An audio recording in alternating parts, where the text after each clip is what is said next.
집권 여당이 된 더불어민주당의 원내대표 경선이 본격화하고 있습니다. 친명계 후보 간 2파전으로 진행되고 있는데요. 국민의힘 김용태 비상대책위원장은 9월 초까지 전당대회를 치를 수 있도록 준비하겠다고 밝혔습니다. 국회 취재기자 연결해서 자세한 내용 들어보겠습니다. 윤솔 기자. 네, 국회입니다. 여당이 된 민주당에선 차기 원내대표 경쟁이 본격화했습니다. 친명계로 꼽히는 3선의 김병기, 4선의 서영교 의원 간 2파전으로 진행되는데요. 두 후보는 어제 나란히 대통령실 만찬에 함께한 뒤 SNS에 후기를 올리면서 이재명 정부와 호흡할 사람은 바로 자신이 적임자란 메시지를 간접적으로 전했습니다.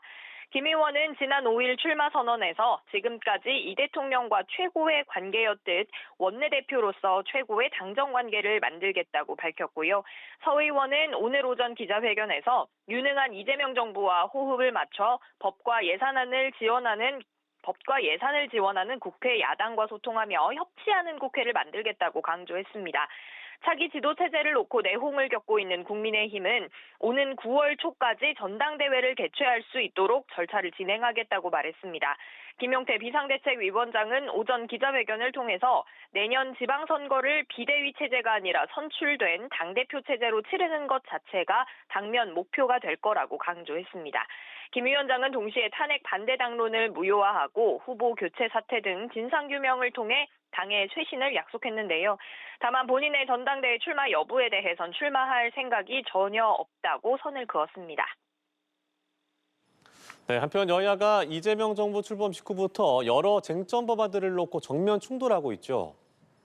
네, 민주당은 이재명 정부 출범과 동시에 입법 드라이브를 걸고 있습니다. 새 정부 1호 법안으로 3대 특검법과 검사 징계법을 처리한 데 이어서 오는 12일 본회의를 열어 추가 법안을 처리할 계획인데요. 최우선 처리 법안으로 대통령 당선 시 진행 중인 형사재판을 정지하는 내용의 형사소송법 개정안이 꼽힙니다.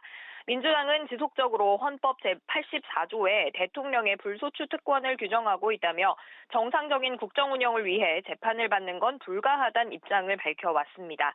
공영방송 이사 추천 권한을 늘리는 방송 3법과 상법 개정안 등도 처리에 속도를 낼 전망입니다. 국민의힘은 민주당의 입법 드라이브에 강하게 반발하고 있습니다.